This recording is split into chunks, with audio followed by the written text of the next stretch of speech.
Баршаға сәлем. Ең бірінші сіздерге мен тоқып жатқан жібімді айта кетейін. Мен мынандай жіп алған болатын. Бұл енді ұстаған кезінде жұмсақ, мынау сияқты қатты емес. Мына жіп бізде енді кез келген жерде бар деп ойлаймын. Арнайы жаңағыдай перделер.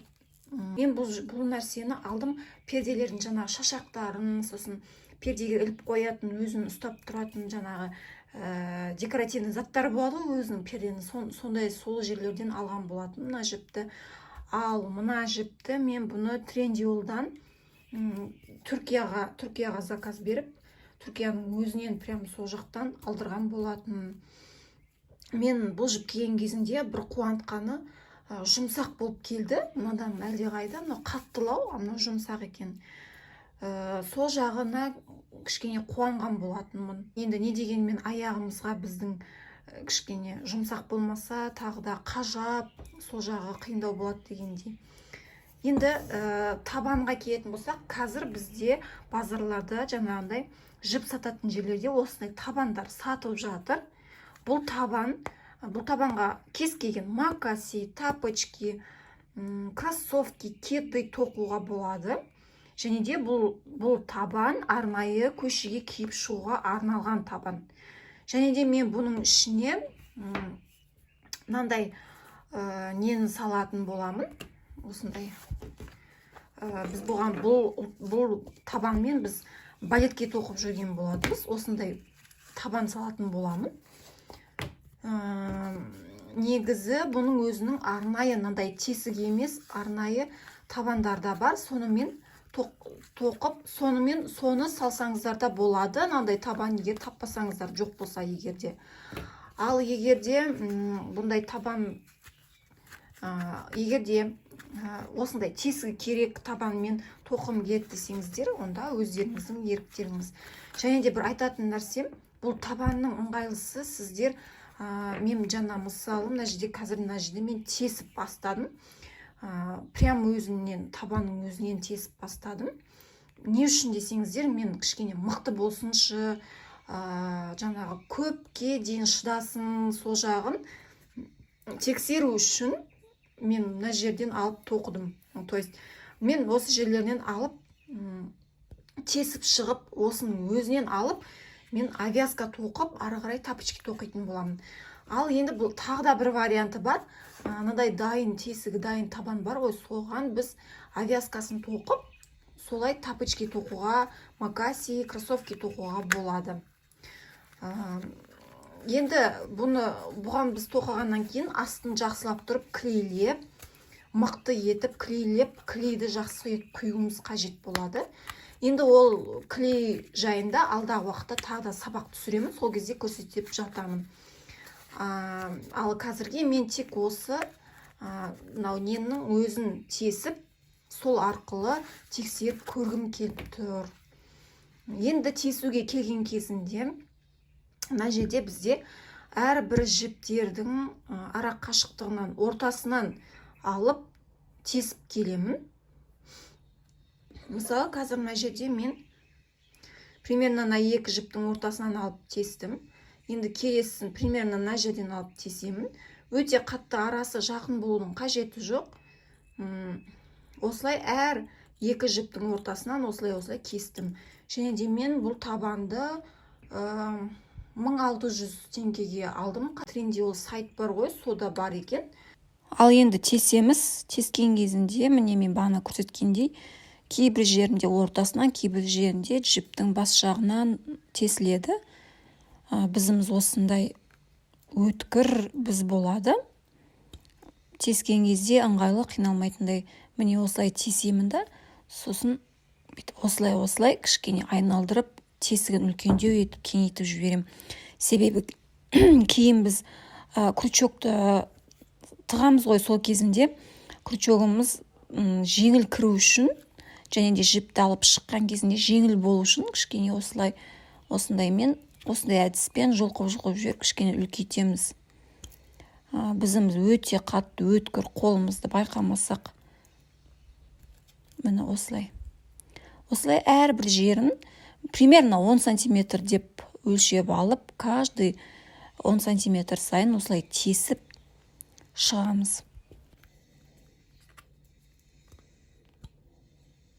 Ал енді ары қарай тесуін мен сіздерге түсіндіріп көрсеттім, айттым. Тесіп болғаннан кейін мынандай жібімізбен авязка жасаймыз. Авязка оңай. Балеткиді тоқыған кезіндегі авязка сияқты қарапайым авязка міне. Осылай мен әрқайсысын тестім. Екі жіптің ортасынан сосын осындай авязка шығардым.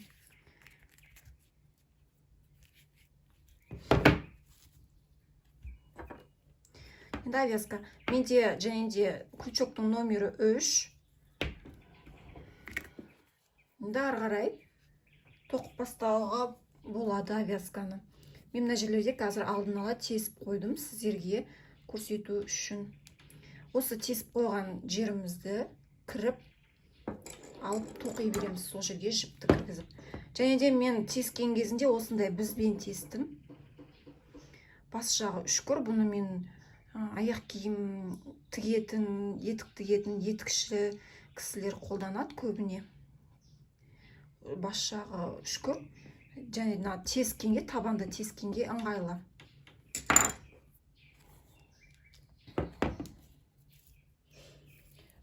Бас жағы кішкене қиындау болады авязкасы, өйткені біз мынаны тесуіміздің біраз уақыт алады және де кішкене күш алады.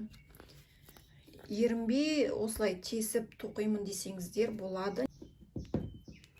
Бас жағында енді кішкене осындай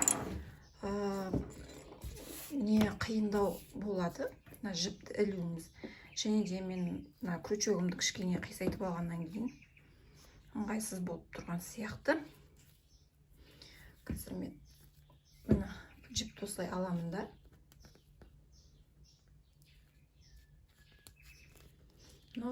Екі жердегі ортадағы тесіктен кіргізіп алып шығарам. Кішкене тескен кезінде мына жіппен тесем, бізбен тесемін ғой, сол кезінде кішкене былай кеңейтіп, үлкейтіп жіберсеңіздер, өздеріңізге кішкене болса да оңай болады. Міне алып шығардым.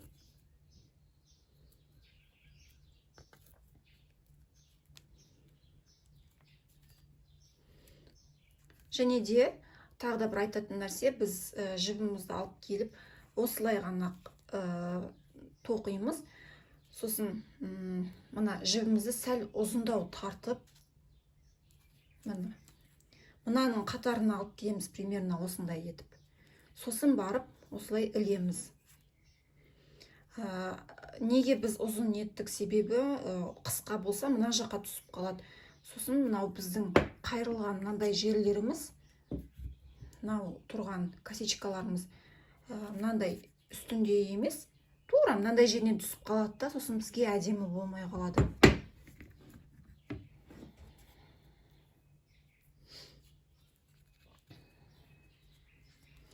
Ал енді осыдан ары қарай мына жіпті сәл кішкене тартып жіберемін.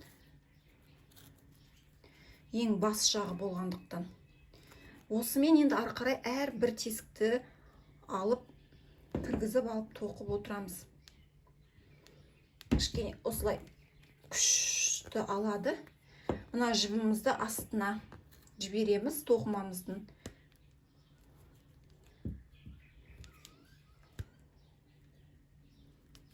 Міне. Шығардым ғой екіншісін. И былай кішкене созамын да. Сосын мына жақтан жіпті ілемін крючокқа, сосын осы екеуінен алып шығарамын. Келесіге кіремін.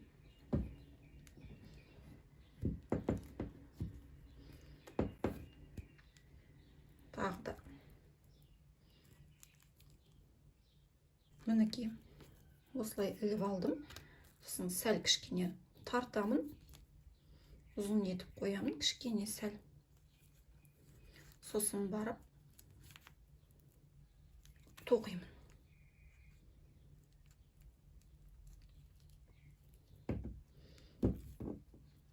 Мына жіпті ортасына тоқып отырамын бірге.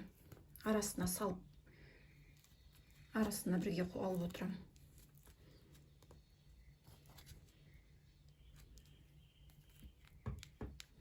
Және де бұл жерде қатты ұстаңыздар, жіпті қатты ұстаңыздар демеймін.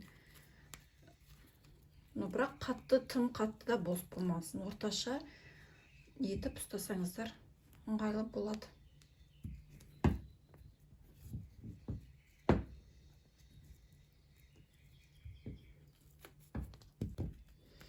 Ары қарай онды авязкамыз өте оңай, өзіміз тоқсақ та болады.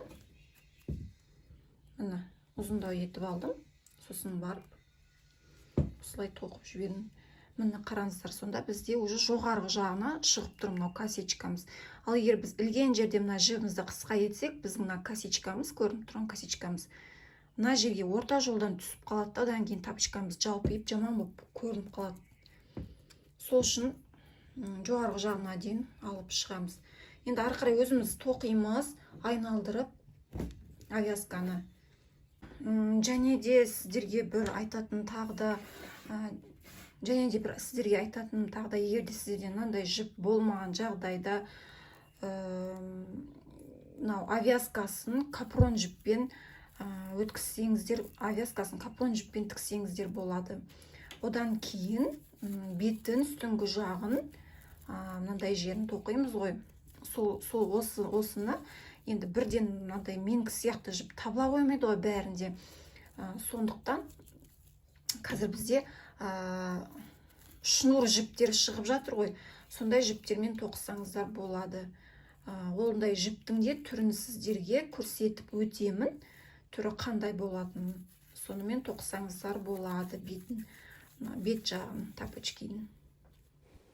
Ал енді мынау тапочкидің бет жағын тоқылуын келесі сабақта салатын боламын. Ал роза гүлінің тоқылуы барысы осы менің YouTube каналымда бар. Ол роза гүлін кез келген тапочкиға және де балеткиға тоқуға болады. Өте керемет әдемі үйлесіп кетеді. Розаның тоқылу ссылкасын описанияға қалдырып кетемін. Сол ссылка бойынша кіріп көрсеңіздер болады. Лайк басып, егер қандай сұрақтарыңыз болса, комментарияға қалдырсаңыздар болады. Және де подписаться бөлімін басып, сохранить бөлімінде басып қойыңыздар жоғалтып алмас үшін.